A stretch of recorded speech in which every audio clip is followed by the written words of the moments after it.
Voilà, j'ai le plaisir de passer la parole à Romain Domergue de Keris Software qui va nous présenter Repenser le rôle de la virtualisation grâce aux nouvelles technologies matérielles. Romain, c'est à vous. Bonjour, merci beaucoup de m'accueillir aujourd'hui. Sébastien Domergue, un des cofondateurs de Keris Software, éditeur de logiciels en virtualisation. Donc, on va en reparler tout à l'heure. Mais avant tout, enfin, je pense que le titre on peut se poser des questions. La virtualisation, ça existe depuis 25 ans. Aujourd'hui, on pense qu'on est à une certaine maturité. Et pourtant, aujourd'hui, en Europe, plus de 5 millions de personnes ont au moins deux PC sur leur bureau. Et dans les data centers, en fonction des études, le taux d'usage moyen d'un data center est entre 10 et 20%. J'ai pris 15 pour faire la moyenne. En dehors des GAFAM. Les GAFAM, ils font plus de densification. Donc, la virtualisation, ça existe. Néanmoins, on constate que c'est mal utilisé ou pas utilisé. Et pourquoi? Alors, si je reprends le cas poste de travail, ça parlera peut-être plus. Sur le cas de poste de travail, en général, les gens qui ont deux PC, ils ont un PC pour leur usage général, Internet, email, visio, bureautique, et un PC pour des tâches plus sensibles, du développement, les tâches d'administration, la gestion de données sensibles. C'est pas vraiment par choix, alors bien que ça soit une bonne pratique de séparer les environnements, mais c'est surtout une question de réglementation. Et en Europe, on a NIS 2, alors on avait NIS 1, on a NIS 2, DORA, REC, CRA. Et ça touche tout le monde. Voilà, NIS 2, c'est 12 domaines ciblés, plus la supply chain, dont on parlera tout à l'heure. On passe de 200 et quelques entités à NIS 1 à plus de 12 000 entités NIS 2 rien qu'en France. Le bond, il est énorme. Et pourquoi on virtualise pas? Pourquoi on mutualise pas les postes de travail dans ces cas-là? Il y a deux raisons principales. Et les deux se mélangent en fonction des besoins. Soit pour l'isolation des données. On n'a pas confiance dans l'isolation que les hyperviseurs, que les éléments de virtualisation apportent. Ça, c'est la première raison. La deuxième raison, c'est les performances. Et les performances, ça veut dire pouvoir utiliser le GPU. Alors, bien sûr, on parle d'IA. En bas, il y a une conférence sur l'IA, il y a la grande conférence sur l'IA, mais il y a l'IA, mais tout bêtement, faire un Teams, faire un Zoom, demande aujourd'hui d'utiliser la carte graphique. Et ça, avec des solutions de virtualisation actuelles, c'est très compliqué ou ça ne marche pas. Et en plus, ça coûte cher. Parce que si je reste sur le poste de travail, mais un poste de travail, le coût total d'ownership d'un poste de travail sur l'ensemble de sa durée de vie, c'est à peu près 5 000 euros, d'après Gartner. Alors, bon, il y a des potards, mais globalement, c'est ça. Et c'est pas que l'achat de matériel. L'achat de matériel, c'est le camembert vert, la partie verte que vous voyez. C'est les opérations, c'est la maintenance, c'est le support, c'est l'infogérance. Et en plus, un thème qui a émergé ces dernières années, c'est pas super écologique. Si on prend une dotation d'une personne qui a deux PC, avec un petit peu de périphérique, alors on va pas tout multiplier par deux, mais avec un petit peu de périphérique, l'équivalence en CO2, d'après l'ADEME, c'est près d'une tonne. Une tonne pour un collab qui a deux PC. Et pourquoi on a un problème? D'où vient le problème dans les solutions de virtualisation et les architectures qui existent depuis 25 ans? La virtualisation, ça ressemble à ça. On a le matériel en bas, on a un système, un OS, et on a la couche de virtualisation qui fait tourner des machines virtuelles. Quand une machine virtuelle veut parler au matériel, il doit traverser toutes ces couches qui font du transcodage d'informations, de commandes, euh, pour émuler du matériel. Et ça a été nécessaire, et ça l'est encore un petit peu aujourd'hui, mais ça a été nécessaire parce que on parlait à un processeur d'une certaine manière, on parlait à la mémoire autrement, on parlait au disque dur autrement, et en plus, c'était pas harmonisé. Donc, il fallait émuler la façon dont on discutait avec l'ensemble des périphériques qui composent un ordinateur, les périphériques internes mais aussi externes, de manière à standardiser cette couche et que les machines virtuelles puissent communiquer avec le matériel, peu importe où elles s'exécutaient. C'était ça la promesse de la virtualisation initiale. Sauf que du coup, je voudrais revenir sur ça, sauf que du coup, la couche de virtualisation, la couche d'émulation, elle engendre deux problèmes. Le premier problème, c'est que c'est lent, parce que le nombre de transcodages qui passe de la machine virtuelle jusqu'au matériel, ça ralentit tout. Et il n'y a pas d'accélération matérielle ici. Même s'il y a eu des optimisations, des améliorations avec le temps, bah là, toute la puissance du matériel, on ne sait pas l'utiliser. Et ça devient un vecteur d'attaque privilégié. Parce que forcément, ça voit passer des commandes, ça transcode des commandes. Donc si je prends le contrôle de la couche d'émulation, je prends le contrôle des données qui transitent. Le matériel, il a évolué ces dernières années. Ça s'est pas vu dans les PC, enfin ça s'est pas vu d'un point de vue utilisateur, mais il y a eu un grand changement qui vient plutôt du HPC, du monde du HPC. Qu'est-ce qui s'est passé? On a toujours notre processeur, on a toujours notre mémoire, mais les composants, les autres composants deviennent des mini PC avec chacun un petit CPU, un petit peu moins gros, et du contrôle mémoire. Donc ça, sur l'aspect matériel, il y a eu une première évolution qui fait que on ne parle pas à une carte réseau, un disque dur, on parle à un autre ordinateur. Et grâce, sous l'impulsion de NVIDIA, là aussi ça revient du monde du HPC, on a aussi standardisé, alors on, hein, c'est tous les grands acteurs, hein, on standardisé la manière de communiquer sur le bus PCI Express. Et en gros, quand on communique avec un périphérique, que ça soit interne ou externe, on communique grâce à des interruptions et grâce à des communications sur des zones mémoire. D'un point de vue utilisateur, ça n'a rien changé. Les systèmes d'exploitation ont pris ça en compte, c'est plutôt noyé dans les drivers, et c'est complètement transparent. Sauf que là, on peut faire quelque chose. Et c'est là que Keris intervient. Donc, on développe un nouvel hyperviseur de type 1, axé sur les deux problématiques que j'évoquais tout à l'heure, la sécurité et la performance, qui techniquement sont très liées, puisqu'au final, c'est cette couche d'émulation qu'on veut supprimer. Ça permet vis-à-vis de la performance, ça permet de débloquer des cas d'utilisation de la virtualisation qui aujourd'hui ne sont pas accessibles, de rendre utilisable la virtualisation, notamment sur le poste de travail, et ça va permettre de réduire le nombre de matériel informatique à service constant. Parce qu'aujourd'hui, les matériels informatiques sont sous-utilisés. On a beaucoup de puissance de calcul qu'on n'utilise pas ou peu. Donc comment ça se passe techniquement? Si je reprends le schéma de tout à l'heure, donc au final, on a un bus PCI Express qui permet de communiquer avec l'ensemble des périphériques. On va simplifier un tout petit peu. L'objectif, c'est toujours de faire fonctionner des machines virtuelles. Donc on a toujours le matériel, on a toujours des machines virtuelles, c'est au milieu que ça change. Au milieu, qu'est-ce qu'on va faire, nous? On va ajouter un microkernel, bien sûr, il faut bien démarrer quelque chose, et les contrôles d'hyperviseur qui, eux, vont être en coupure et plus en série. Et ça sert à quoi? Ça sert à deux choses. Le contrôle, l'hyperviseur, il va faire quoi? Le microkernel, il va créer des canaux de communication entre les environnements virtualisés et le matériel. Un peu le rôle de plombier. Au lieu de faire de l'émulation, là, je fais de la création de canal entre le processeur et la VM1, par exemple.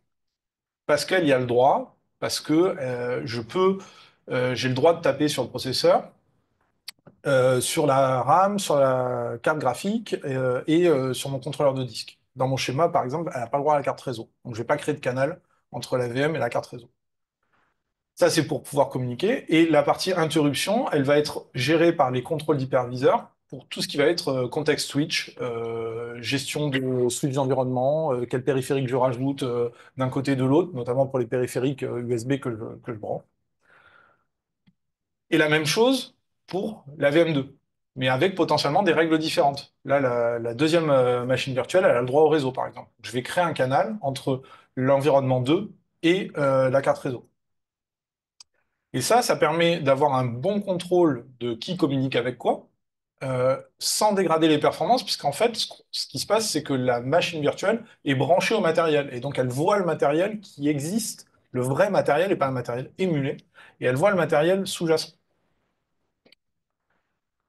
Et ça permet de faire quoi? Ça permet de virtualiser ce qui n'est pas virtualisé. Donc aujourd'hui, les cas sont légion, notamment à cause de la réglementation, ou grâce à la réglementation. Ça dépend de quel côté on se place. Sur le poste de travail, c'est le SI usuel avec du développement, avec l'administration, avec des systèmes restreints ou sensibles, des migrations de version N, N-1 pour les migrations de grands parcs Windows 10, Windows 11 par exemple, et avoir tout sur le même PC, voire pour les secteurs les plus réglementés, voire avoir une machine virtuelle pour son usage personnel. Je pense au secteur bancaire notamment, mais pas que. Le secteur bancaire pourrait imaginer durcir leur SI usuel pour empêcher tous les usages personnels, parce qu'aujourd'hui ils en autorisent quelques-uns, et avoir une machine virtuelle à usage personnel pour ce genre d'usage. Et dans le data center, avec la même technologie, on peut mieux densifier. La différence entre les deux, hein, globalement, c'est que sur un poste de travail, c'est de l'affichage local. Dans le data center, ça va être du multi-hardware, enfin des pods multi-hardware qui vont être vus comme des clouds privés et des backbones de pilotage à la OpenStack. Voilà. C'est ça la grosse différence. Mais par contre, la manière dont on virtualise, c'est la même. Et donc, on pourrait densifier aujourd'hui des pods qu'on isole physiquement en disant ça, c'est mes serveurs pour la prod usuelle, ça, c'est mes serveurs pour tout mon SI d'administration, ou c'est mon client 1, les données de mon client 1 et les données de mon client 2. On parlait du Secnum Cloud juste avant de démarrer. Des acteurs qui fournissent du IaaS en Secnum Cloud, aujourd'hui, qu'est-ce qu'ils font? Même s'ils utilisent de la virtualisation, mais ils l'utilisent par client. Et ils ont une baie dédiée par client. C'est très peu densifié, c'est énormément. La barrière à l'entrée, elle est très élevée. C'est très compliqué à gérer. Là, il y a moyen de densifier énormément.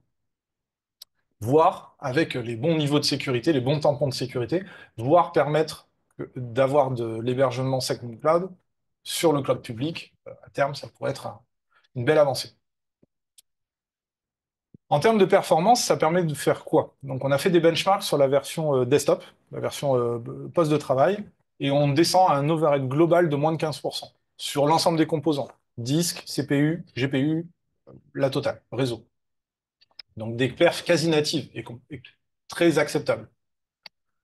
Avec des piliers de sécurité, trois grands piliers de sécurité dans la conception de l'hyperviseur. Bien sûr, le confidential computing, tout ce qui appartient à un environnement virtuel reste de la responsabilité de cet environnement virtuel et les petits copains ne voient pas.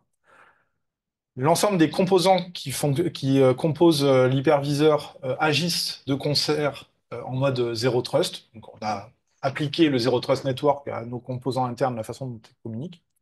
Et la partie multi-label, le labeling, là, c'est plus pour la version data center, pour pouvoir porter l'information de la politique de sécurité, peu importe le nœud physique où je m'exécute. Rapidement, je vous montre une petite vidéo, et ceux qui seront dans la salle tout à l'heure, je pourrais vous faire la démo, mais comme ça, tout le monde pourra voir. Là, c'est une machine un petit peu puissante, avec une carte graphique NVIDIA en plus. J'ai un premier environnement Windows sur lequel je fais tourner un AutoCAD dans le browser. Euh, donc, tout est en temps réel, hein. La vidéo, elle est en temps réel. Là, je bascule sur un Linux. Donc, c'est aussi simple qu'un Alt-Tab. Le Linux, il a accès à la carte graphique NVIDIA et il fait tourner un modèle Mistral en local. Donc là, c'est juste le temps de lui demander de faire une petite action. Et pendant que ces deux machines virtuelles tournaient, il y en avait une troisième, juste, voilà, qui faisait tourner un benchmark graphique en 3D. Tout ça en local, sur une machine, alors celle, certes, un peu véloce, mais à la limite, c'est juste pour le modèle Mistral. Mais sur ma machine là, que j'ai ici et qui n'a pas de carte graphique, Nvidia, en gros, j'ai pas la Linux. Mais j'ai les deux autres qui marchent ensemble. Voilà. Tout fonctionne en parallèle, tout fonctionne en local. C'est pas du VDI. Donc c'est bien un hyperviseur de type 1. Là, celle-là, sur cette vidéo, c'était alors c'était une Dell i9 avec une Nvidia 3005. Voilà. Mais on l'a fait tourner, le même hyperviseur, on le fait tourner sur un HP Elite ProBook, donc qui sont des machines un petit peu plus en deçà, et sur des tâches bureautiques, voire du dev, mais pas de gros développement, ça passe. Là, 32. Ouais. Alors, pour deux Windows, c'est 32, hein. Enfin, le minimum. Après, sur des Linux, on peut faire moins, parce que ça dépend du Linux qu'on veut. Si c'est juste pour ouvrir une console SSH, enfin, voilà, quelques gigas, la VM. Comment on gère aussi finement la sécurité? On parlait matériel, mais si on veut créer des environnements, des bulles de sécurité différentes, il faut rajouter un petit peu plus. On va créer au sein de l'hôte des domaines de sécurité. Un domaine de sécurité, c'est un ensemble logique de machines virtuelles. Donc là, dans mon exemple, j'ai mis 3 domaines de sécurité avec 5 machines virtuelles. Et ce qui se passe dans le domaine numéro 1 est invisible pour le domaine numéro 2. Alors, sauf à passer par le SI, s'il y a une passerelle, s'ils peuvent se voir, mais au sein de l'hyperviseur, ils ne se voient pas, ils ne se connaissent pas. Et chaque domaine de sécurité porte une politique de sécurité qui autorise ou pas les périphériques USB par type, parce que je pourrais refuser la clé USB sur un environnement d'admin, mais l'autoriser sur un SI usuel, par exemple. Euh, Pareil pour les webcams. Au niveau du domaine de sécurité, on peut autoriser ou pas l'accès au réseau externe. Est-ce que ma machine virtuelle, elle a accès au réseau externe même si je suis connecté? Est-ce que je peux... et au niveau du domaine, on peut aussi monter le tunnel VPN directement. Fini les développeurs qui ont les droits d'admin sur leur poste et qui font sauter le client VPN au premier moment, au premier ennui venu. Puisque le client VPN, ils n'ont plus la main dessus. Et toutes ces politiques de sécurité, elles peuvent être dynamiques en fonction de la connectivité. Que je sois déconnecté, que je sois connecté dans un réseau, dans le réseau d'entreprise, si on sait le reconnaître, grâce au SSID du Wi-Fi ou grâce à du NAC, en télétravail, tout ça, on peut avoir des politiques de sécurité différentes. Et donc, imaginez de gérer automatiquement pas mal de cas. Je suis déconnecté, je vais refuser la clé USB sur mon environnement parce que mon EDR n'est pas connecté à la console et que du coup, je considère qu'il est moins performant, par exemple. Je suis connecté de chez moi, je vais forcer le VPN à se monter. Je suis connecté en entreprise, je suis dans un environnement plus maîtrisé. Voire je suis en entreprise dans une zone industrielle et je veux pas qu'on voit ce qui se passe en arrière-plan, je bloque la webcam à tout le monde. Et avec toute la puissance de la machine, donc en fait le data pass minimal, puisque je ne sais pas si vous vous rappelez du schéma, là l'idée c'est de créer un canal de communication directement entre la machine virtuelle et le matériel. Là le data pass il est minimal, du coup l'overhead est minimal et on accède à toute la puissance de la machine. Et après, il y a des stratégies de partitionnement des composants en fonction des composants. Donc, notamment sur le CPU et le GPU, on peut faire du partitionnement temporel ou spatial. Alors, temporel, notamment pour les postes de travail, c'est très pratique. C'est-à-dire que toutes les machines virtuelles voient quasiment tous les cœurs du CPU. Par contre, sur un thread du CPU à l'instant T, il n'y a qu'une seule machine virtuelle. Et ça, on va garantir ça en termes d'isolation. Ce qui permet, s'il y a une machine virtuelle qui a besoin d'une grosse charge, elle peut consommer quasiment toute la puissance de la machine. Et après, l'autre, quand elle est en veille, en général, elle consomme 2-3%. Et ça, on fait ça pour tous les composants, et notamment pour les contrôleurs de disque. Et donc là, on peut avoir des bonnes performances. Pareil, alors là, c'est plus un cas data center. Dans le data center, un des gros cas où on voit toujours du bare metal, c'est les grosses bases de données qui ont besoin de beaucoup d'entrées-sorties. Et ça, la virtualisation le gère mal. Et en fait, là, avec ce genre d'approche, ben, on peut imaginer virtualiser ce genre de grosses bases de données. Et puis, ça va faire des économies, parce que c'est quand même le portefeuille, le nerf de la guerre.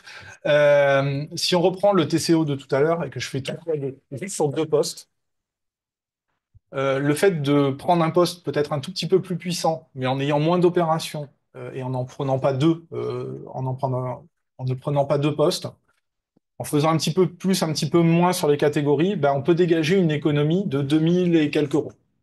Ça laisse de la place pour prendre une petite licence d'un truc à côté. Et si vous avez trois postes, ah ben alors là, c'est encore mieux. Et pour revenir sur l'impact écologique, donc je rappelle, si j'ai une dotation avec deux PC entiers, c'est près d'une tonne par collaborateur. Un poste virtualisé avec de la dotation de périphérique, bah, on tombe quasiment on tombe à environ 500 kg de CO2. Donc on divise par deux. Là, c'est très mécanique, hein. On divise par deux l'empreinte écologique. Donc pour des parcs, déjà à partir de 100, 200, 300 utilisateurs, voire plus, dans des grandes DSI, ou des gens qui ont beaucoup d'administrateurs, bah, ça chiffre très très très vite. Dans le data center, alors, j'ai pas les calculs pour le data center parce que le mix dépend énormément du mix énergétique des pays, de comment le data center est fait. Et ça, c'est très hétérogène, on va dire. Et puis, comment la clim est faite. Donc, on va gagner sur la partie matérielle pure, oui. Sur le mix énergétique, c'est un petit peu plus difficile à quantifier. Mais vous pouvez voir l'idée. Si aujourd'hui on utilise nos data centers, je prends les études les plus optimistes à 20% et qu'on arrive à densifier à 60%, c'est un facteur 3 quand même, hein. Si on met trois data centers dans un seul. Donc avec le bâti qui va avec la clim, l'électricité. Donc les deux facteurs, enfin les deux points importants, c'est grâce aux apports matériels qui ont été faits ces dernières années, hein, là, ce dont je vous parlais, la standardisation des nouveaux matériels et de la communication de PCI Express, ça date d'il y a 3 ans à peu près. Avec une solution de virtualisation qui tire parti de ces avancées technologiques, on peut grandement économiser de l'argent, on peut avoir un vrai impact sur le CO2. Et en termes d'infrastructure IT aujourd'hui, bah, même si la vertu existe depuis longtemps, mais au final, on voit que c'est pas suffisamment utilisé. Et donc, on peut mieux utiliser, mieux consommer le matériel informatique. Je vous remercie beaucoup de votre attention. Je vais prendre toutes les questions. Il y a mes infos de contact. N'hésitez pas à me recontacter si vous avez des questions, si vous voulez une démo pour ceux qui sont en ligne. Et puis ceux qui sont là, je pourrais vous faire la démo sur le poste. Merci beaucoup. Merci beaucoup, Sébastien.